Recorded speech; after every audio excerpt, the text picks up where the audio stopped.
Hi everybody, it's Peg and it is time for a journal page. As you well know, or maybe you don't, I'll put some links in here. Shel and I exchanged some jelly prints and we have started a collaboration using those prints that we shared back and forth. I made some prints, sent them to her. She made some prints, sent them to me. And last week we did canvases, and I'll put the video links in the description and up above. And uh, so this week we decided to do a journal page. And so I've just gessoed my page and now I'm getting out some vivid paints. When I bought these paints, I thought, I probably could live without them, but I want to try them. So I got a couple, well, actually I got 4 different colors. And let me tell you, they are luscious. They are just so yummy. And did I order some more? Yes, I did, and I'm still waiting for the shipment, so I can't wait for them to get here because, as you can see, I'm using 2 different colors here on this page right now. One is a lemongrass and the other one is a ginger peach, and they are both gorgeous and they blend beautifully and they make lovely stuff. So here are those gel prints that Shel had sent me, some of them, and I'm just tearing them up. They kind of have a fall leaf theme to them, and I'm going to put them down on the page with some matte medium and just get them coated, get them down there because I want to use this paper and make a journal page. So that's all I'm doing.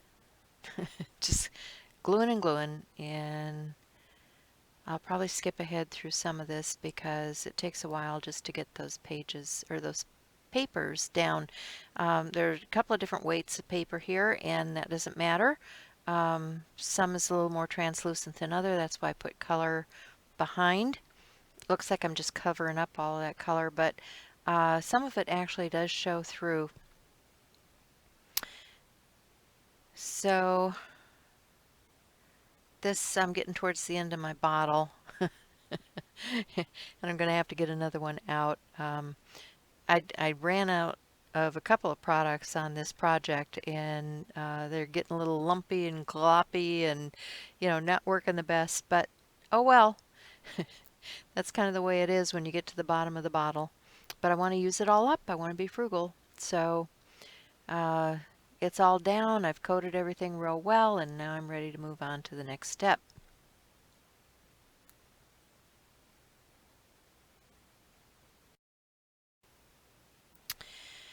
Well, these leaves were just crying out for some more leaves. So I got busy. Yeah, well, no, stepping ahead too far. I am going to make some tags, and I'm going to paint them with those same colors that I had out in the Vivid, and just really enjoying those colors. They're working on this tag surface really nicely.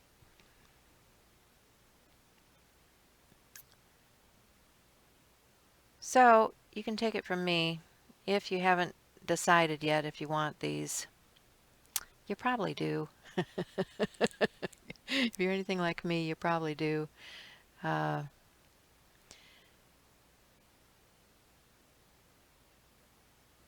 so what can I say about this? Okay, I'm creating tags because I want to layer some things up on the surface of this page, and I'm not sure just exactly how many I'm going to need.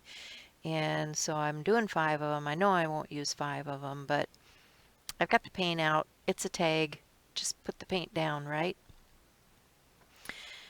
So now I'm grabbing a purple, which is a 3rd color of the Vivid, and that one happens to be called Snapdragon. And it is truly a lovely, lovely purple.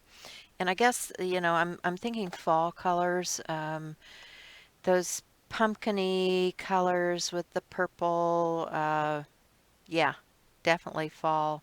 We're doing leaves here, so fall colors, right? And Shel's already got some coppery fall colors on those gel prints, so I thought these vivid colors would work really well with them. And let's see, what do I do next? Do I go on to the tags or do I move on to the next thing? Oh, well, I've die cut some leaves out of those gel prints. And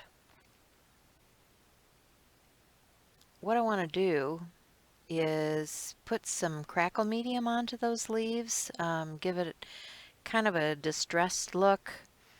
And so I'm just, cutting out my leaves, punching out leaves, getting all kinds of leaves because I'm not sure just yet what size I need, how many leaves I need. So I'm just creating a bundle.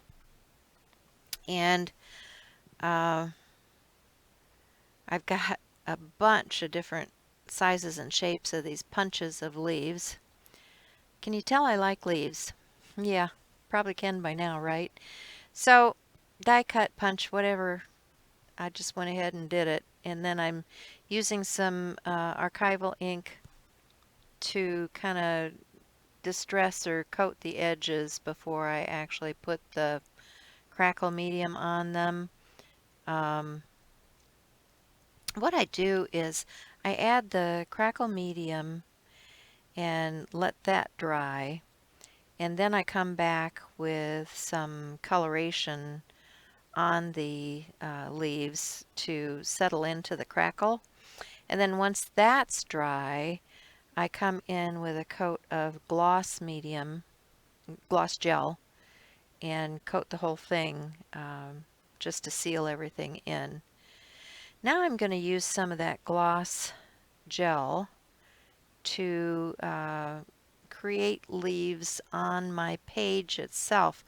This is a stencil from Stencil Girl, and it has leaves, and I used the gloss because I wanted to be able to see that color through the gloss medium, and I thought rather than using something that I have to colorize, I'll just use the gloss because it's going to dry clear, and then when I apply the other colors I'll still have that gloss dimension on the page. Now I'm using some tissue paper and some of the glossy medium to put it down with, but it's gloppy and I'm having kind of a mess, and it was thick and getting things to stick down, having trouble, but okay, I just keep going. It's a journal page, right? It's not great art. So I get out a gold pigment ink and stamp this stamp. It's an old stamp by Posh Impressions. I don't even know if they're in business anymore. It's a diamond crackle background. And I thought, well, I'd like to add another dimension besides that leaf stenciling. So I emboss it with some Gold Ranger. It's a gold pearl embossing powder. So it's got kind of a pearly shine to it. And then I use some golden paint. I think that's the Azo, nickel Azo. Yeah, I'll put it in the links below. And coat to unify the page, and then I come in with some more sprays. These are the bloom sprays, and that one is kind of a smoky color. And it's starting to show the dimension on those leaves now because it's sinking into the background and giving that dimension that I want. And then I'm also going to add that bloom spray to those tags just to, kind of pull things together a little bit. And of course I add some of the bloom spray to the leaves too. So, like I said, we're just layering and layering and adding dimension and, helping that crackle to pop off of those leaves. Now I have an old, another old stamp. I've been at this too long. All my stamps are old. Um, this is an imagination stamp, and it's just kind of a texture stamp, and I use it a lot of times rather than splattering. And then I have a antique gold spray that I'm also putting on the background. So this is a saying. The stamp is by Serendipity. I think they're still in business, and I think they might even have that stamp. I don't know. If I can find a link, I'll put it down below. But what it says is, one fall leaf may herald the coming of autumn, and it's a Chinese proverb. So I've stamped that onto my tag, and I'm just distressing the edges some more because I have that crackle medium on the edges of these tags also, and I want that crackle to show up. So layer and layer and layer. Just keep layering. Yep. And I've decided that I'm going to use 3 tags on my page. So now I'm kind of auditioning where I want them to go, and I think, yep, I like that. And then I'm going to add some leaves and just play around with the arrangement.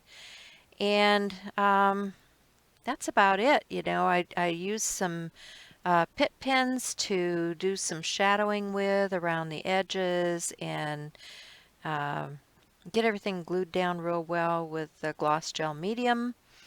And I'll show you the final pictures. So here's some close-ups. Thanks for watching. Be sure and stop and say hello to Shel. And if you made it this far, I have a little surprise for you. I had a few extra components after making my page, so I created a couple of tags. And if you are a subscriber and you leave me a comment, I will throw your name in the hat and possibly send you a little prize package with a tag. So leave me your comments, guys. I'd love to hear from you. And thanks for watching. Be sure and like and subscribe, and see you next time. Bye for now.